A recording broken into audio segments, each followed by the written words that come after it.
Solve करेंगे।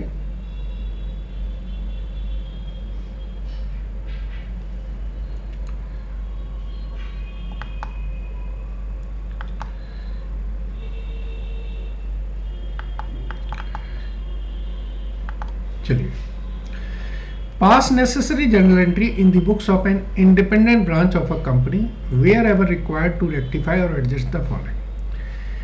Income of rupees 2800 allocated to the branch by head office but not recorded in the branch books. Income है जो allocated branch को allocate हुई थी लेकिन branch ने एंट्री नहीं की है, ठीक है। Provision for doubtful debts whose accounts were kept by the head office, underline ये करें, मतलब डाउटफुल डेट्स का अकाउंट मेंटेन कौन कर रहा है,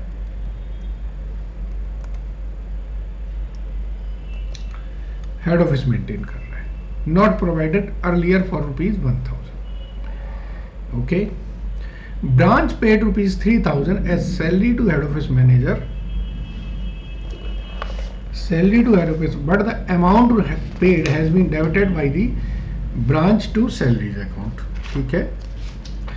branch incurred traveling expenses on behalf of other branches but not recorded in the books of branch, ठीक है। A remittance of ₹1,50,000 sent by branch has not been received by the head office on the date of reconciliation. Head office allocate ₹75,000 to the branch and head office expenses which has not yet been recorded by the branch. Head office collected 30,000 directly from a branch customer. The intimation of the fact has been received by the branch only now, and goods dispatched by the head office amounting to ₹10,000 but not received by the branch till date of the reconciliation. The goods have been received subsequently. So friends, ये हमारी एक reconciliation की entry है। पूछा गया है कि आपको ब्रांच की बुक्स में रेक्टिफिकेशन डालना है, सो हम ब्रांच की बुक्स में ही रेक्टिफिकेशन डालेंगे। ये हमारी ब्रांच की बुक्स हैं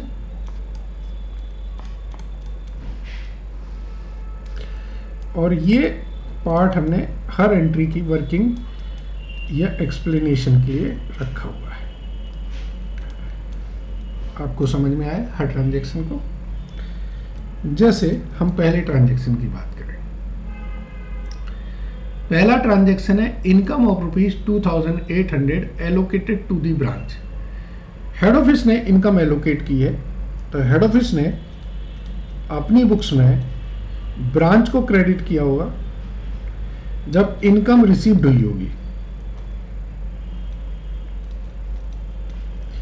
तो हेड ऑफिस ने एंट्री की होगी bank account debit to income. फिर जब इनकम एलोकेट की, जैसे हम एक्सपेंसेस एलोकेट करते हैं ऐसे इनकम भी तो एलोकेट करेंगे, तो एंट्री क्या होगी, इनकम को ये डेबिट कर देंगे और क्रेडिट कर देंगे हर ब्रांच को, ब्रांच 1, ब्रांच 2, ब्रांच ऐसे करके। इस इनकम को ब्रांच को रिसीव करना था, तो ब्रांच क्या करेगा, हेड ऑफिस अकाउंट को ये डेबिट करेगा और पर्टिकुलर इनकम अकाउंट को क्रेडिट करेगा। अमाउंट आई थिंक सो 2800 है। नरेशन में लिखेगा being income allocated by head office entered, ठीक है। एक्सपेंसेस इनकम जो एलोकेट की है वो हमने एंटर कर दी है। अब दूसरा transaction, provision for doubtful dates. Account कौन मेंटेन कर रहा है, हेड ऑफिस मेंटेन कर रहा है, लेकिन खर्चा किसका है, खर्चा है ब्रांच का। तो डेबिट करेगा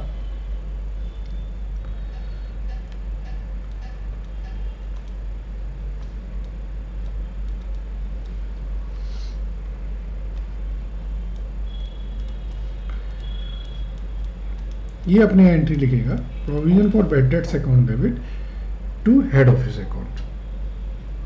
हाउ मच? ये अमाउंट है आपकी 1000 रुपीज की।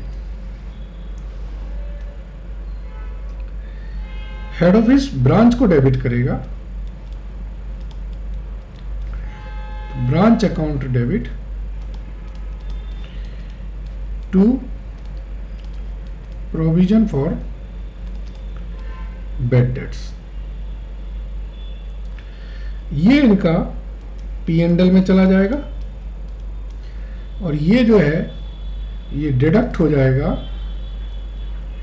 फ्रॉम डेटर से। किसमें? बैलेंस शीट में। ठीक है, हमसे ये एंट्री पूछी गई है, हम लिख देंगे नरेशन में, being provision for bad debts recorded. ठीक है, तीसरा ट्रांजैक्शन देखें, branch paid ₹3000 as salary to head office manager. बस ये तो कई बार आ चुका है पहले भी। ब्रांच ने जो करेक्ट एंट्री की है, करेक्ट एंट्री होनी चाहिए थी, वो होनी चाहिए थी head office account debit to bank. इन्होंने क्या कर दिया रॉन्ग एंट्री में, इन्होंने salaries account debit to bank कर दिया। सो रेक्टिफिकेशन एंट्री क्या होगी? Salaries account debit to, sorry salaries तो डेबिट हो ही गया है, अब तो सैलरीज को क्रेडिट करना है। सो रेक्टिफिकेशन एंट्री होगी head office account debit to salaries account. Amount कितनी है? ये है आपकी 3000 रुपये। नरेशन में लिखोगे being amount paid to head office staff rectified.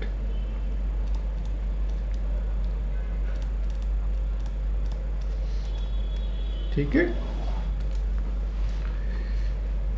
चौथा करें, ब्रांच इनका travelling expenses 5000 on behalf of other branches but not recorded in the branch.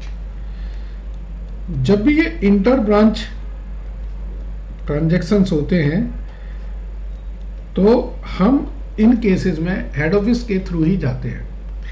हम ये मान के चलते हैं कि हमने पेमेंट जो है वो हेड ऑफिस को की है। So head office account debit to bank, ये 5000 रुपए से होगा। ब्रैकेट में लिखोगे being expenses paid on behalf of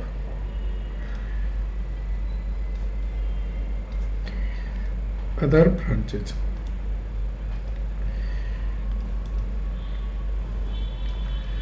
ठीक है, पांचवा ट्रांजैक्शन देखें, remittance of 1,50,000 sent by branch has not received by the head office. ये कैश इन ट्रांजिट है। मैंने आपको बताया था जो कैश इन ट्रांजिट की एंट्री है वो हेड ऑफिस अपनी बुक्स में लिखता है।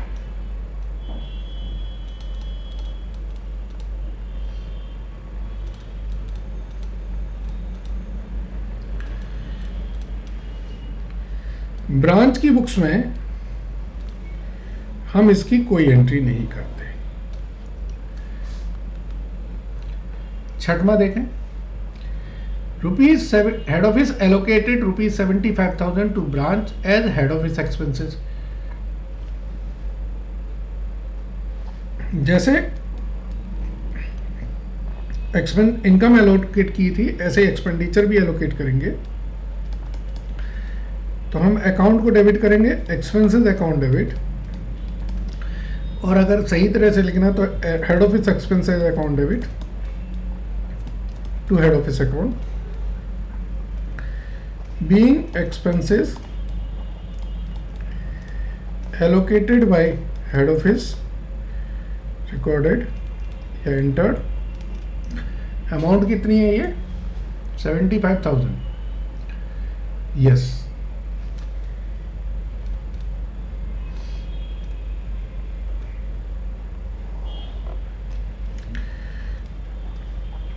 सातवां ट्रांजेक्शन देखें। Head office collected directly from a branch customer. Head office ने पैसा कलेक्ट कर लिया है, यानी कि अगर हम कलेक्ट करते हैं तो एंट्री लिखते हैं bank account debit to customer. जब हेड ऑफिस ने कलेक्ट किया है तो हेड ऑफिस ने अपनी एंट्री रिसीव करी होगी bank account debit to branch account. तो हम अपनी एंट्री लिखेंगे head office account debit to debtor account, क्योंकि पैसा डेटर से मिलना था जो हेड ऑफिस ने रिसीव कर लिया। ठीक है, और लास्ट एंट्री देखें क्या है। Goods dispatch by the head office bill of ₹10,000। तो ये गुड्स इन ट्रांजिट की एंट्री है। गुड्स इन ट्रांजिट की एंट्री ब्रांच करती है और कैश इन ट्रांजिट की एंट्री हेड ऑफिस करता है। तो ब्रांच लिखेगी goods in transit to head office. Head office की बुक्स में कोई एंट्री नहीं होगी, किस चीज की, ट्रांजिट की एंट्री। ठीक है फ्रेंड्स, तो ये आपके 8 एडजस्टमेंट थे जिनकी हमने रेक्टिफिकेशन एंट्री पास की। आई होप ये क्लियर है आप